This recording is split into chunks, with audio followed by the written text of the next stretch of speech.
രാജ്യത്ത് ഏറ്റവും കുറവ് വോട്ടർമാരുള്ള മണ്ഡലമാണ് ലക്ഷദ്വീപ്. ഏറ്റവും പുതിയ കണക്ക് പ്രകാരം 57,784 പേർക്കാണ് ലക്ഷദ്വീപിൽ വോട്ടുള്ളത്. അതിൽ പലരും ജോലി ആവശ്യത്തിനും പഠനത്തിനുമായി ലക്ഷദ്വീപിന് പുറത്തുള്ളവരാണ്.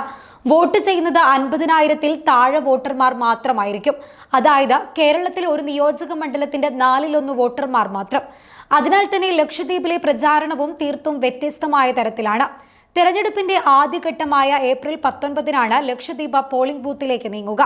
നിലവിലെ എംപിയായ NCPയിലെ മുഹമ്മദ് ഫൈസൽ ഇത്തവണയും തിരഞ്ഞെടുപ്പ് ഗോതയിലുണ്ട്.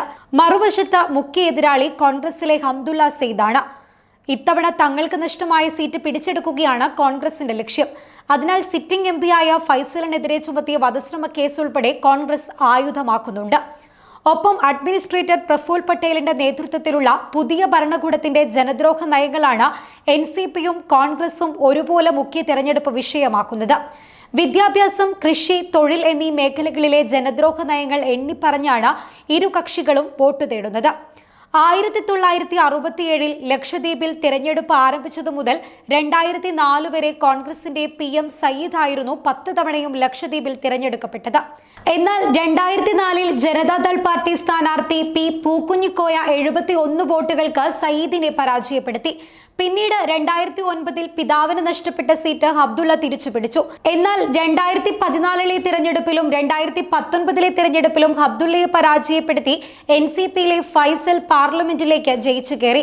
1535 വോട്ടിന്റെ ഭൂരിപക്ഷം നേടിയ ഫൈസലിന് 2019-ൽ ലഭിച്ചത് 825 വോട്ട് മാത്രമാണ്. 1967-ലാണ് ലക്ഷദ്വീപ് പാർലമെന്റ് മണ്ഡലമാകുന്നത്. അതിനു മുൻപ് വരെ രാഷ്ട്രപതി നേരിട്ട് എംപിയെ നിയമിക്കുകയായിരുന്നു ചെയ്തിരുന്നത്. കോൺഗ്രസിലെ K നല്ലക്കോയ തങ്ങളായിരുന്നു ലക്ഷദ്വീപിലെ ആദ്യ MP. 1957 മുതൽ 67 വരെ അദ്ദേഹം മണ്ഡലത്തിൽ പ്രവർത്തിച്ചു.